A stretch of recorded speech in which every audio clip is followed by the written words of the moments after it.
You tonight. I want to get you straight to Yemen, a country has, I've told you many times before, utterly devastated by war. CNN's international diplomatic editor Nick Robertson is in Yemen, in the port city of Aden, with what is an exclusive report. Nick.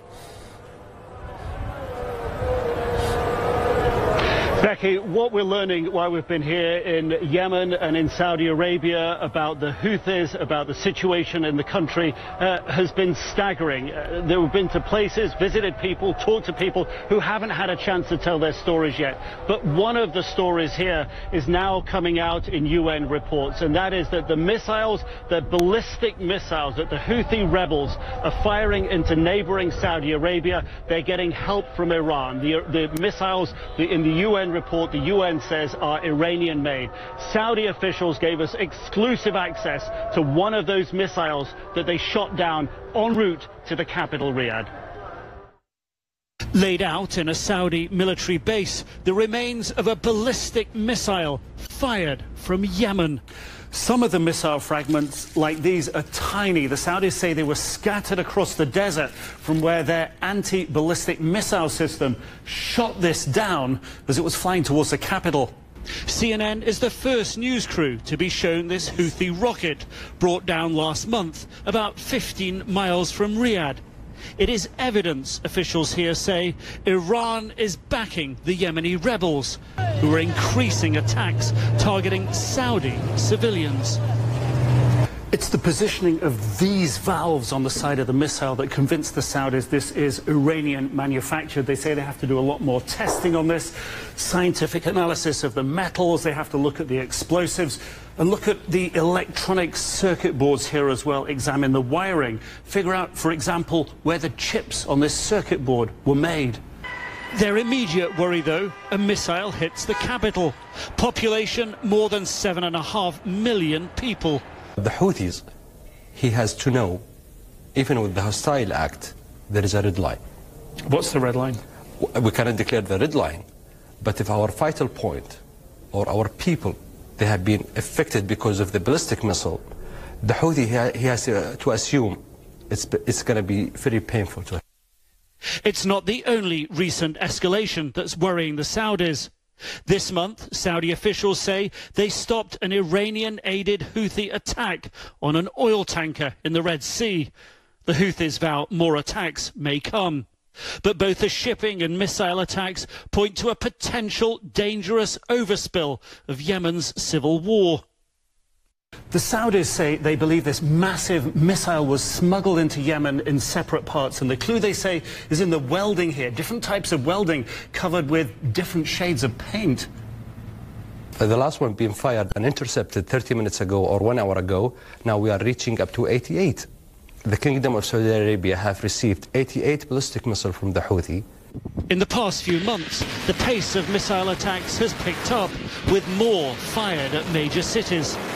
Officials won't say precisely what they'll do should their red line be crossed.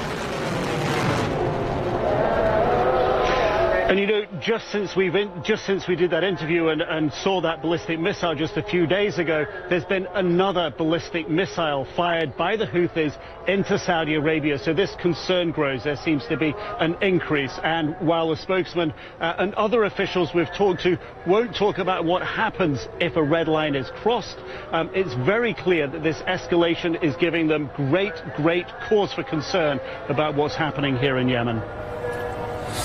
CNN live exclusively in Aden in Yemen tonight.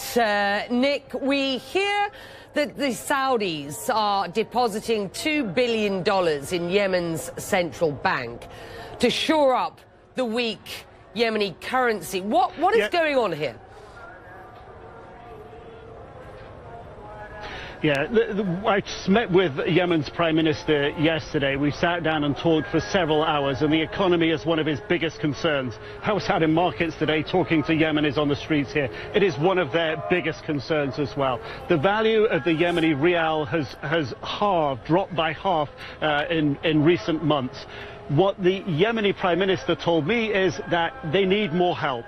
he issued a letter yesterday calling on Saudi Arabia to provide that financial help. We know that the president of Yemen, who's in Saudi Arabia, met with Prince Mohammed bin Salman, the Crown Prince of Saudi Arabia, to ask about this issue as well. So the Crown Prince, the King, has announced this additional $2 billion to help shore up the financial system in Yemen. We know that there's vast amounts of malnutrition in the country. About 7 million people, according to the UN, are malnourished. That there is, according to the UN, that this is the worst. Yemen is the worst humanitarian crisis in the world right now. And what the Prime Minister told me is there is a fundamental reason why the economy is doing so badly, not just the war. When the Houthis took the capital, Sana'a, they took control of the central bank.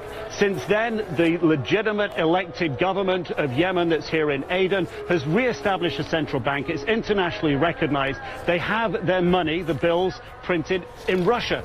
But what the Houthis, the Prime Minister told me, are now doing is they are printing their own money with the help of Iran. This is what he told me.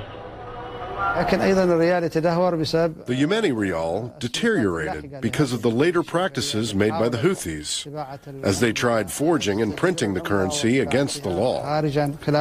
Also, the Iranians were involved in bringing currency printing equipment from Western institutions to print the Yemeni rial, and I believe they have succeeded. They flooded the market.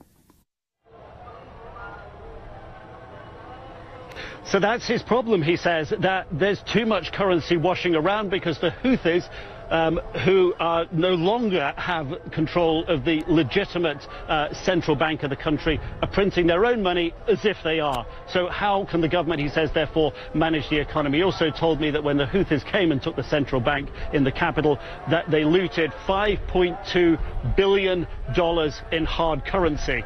The Saudis now contributing $2 billion to help the Yemeni government out. Nick Robertson live for you exclusively in Aden in Yemen tonight. الأمم المتحدة تهرب أسلحة للحوثيين على متن قوارب ووسائل نقل تابعة لها. هذا الخبر المفاجئ والصادم صادر عن مصدر في البنتاجون وفقا لما نقلته قناة CNN الأمريكية. في التفاصيل وفقا لذات القناة، نفذ طاقم عسكري يتبع المدمرة الأمريكية USS جيسون دونهام عملية دهم لقارب في خليج عدن في منطقة تشهد عمليات تهريب مكثفة. وعند اعتلاء القارب الذي كان بدون أعلام مرفوعة، صادر الجيش الأمريكي أكثر من 1000 قطعة سلاح، ليتفاجأ بأن القارب تابع للأمم المتحدة، مشيرا إلى بدء عمليات تحقيق حول تورط الأمم المتحدة وأشخاص فيها بتهريب الأسلحة والأموال والمخدرات لميليشيا الحوثيين. ذلك يدل على أنه إن فشلت عملية التهريب هذه المرة فإن عمليات أخرى بالضرورة قد نجحت.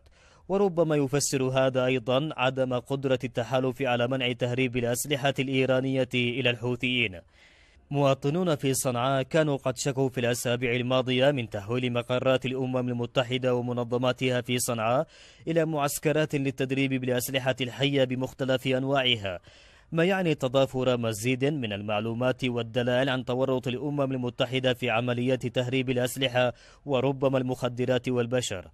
القبض على قارب تابع للأمم المتحدة منخرط في عملية تهريب للأسلحة يثير الشكوك عن آليات الأمم المتحدة للمراقبة والتفتيش في جيبوتي واحتمالية تورطها بعمليات تهريب وتواطؤ مع الحوثيين. كثيرا ما بدت الأمم المتحدة منحازة وداعمة للحوثيين في اليمن. مكنت الحوثيين من الاستيلاء على عدة مخازن تابعة لها في الحديدة مؤخرا لتقوم فور نهبها بإشعال حريق فيها للتمويه على تواطئها مع الحوثيين، ورفضت مرارا نقل مكاتبها من صنعاء إلى عدن رغم مخاطر الخطف والانفلات الأمني في صنعاء. غير أن الأخطر برأي مراقبين في دور الأمم المتحدة في اليمن هو في طريقة تعاطيها مع الحوثيين باعتبارهم سلطة أمر واقع بدلا من التوصيف القانوني المتمردين، وهو ما يعني إعطاء شرعية سياسية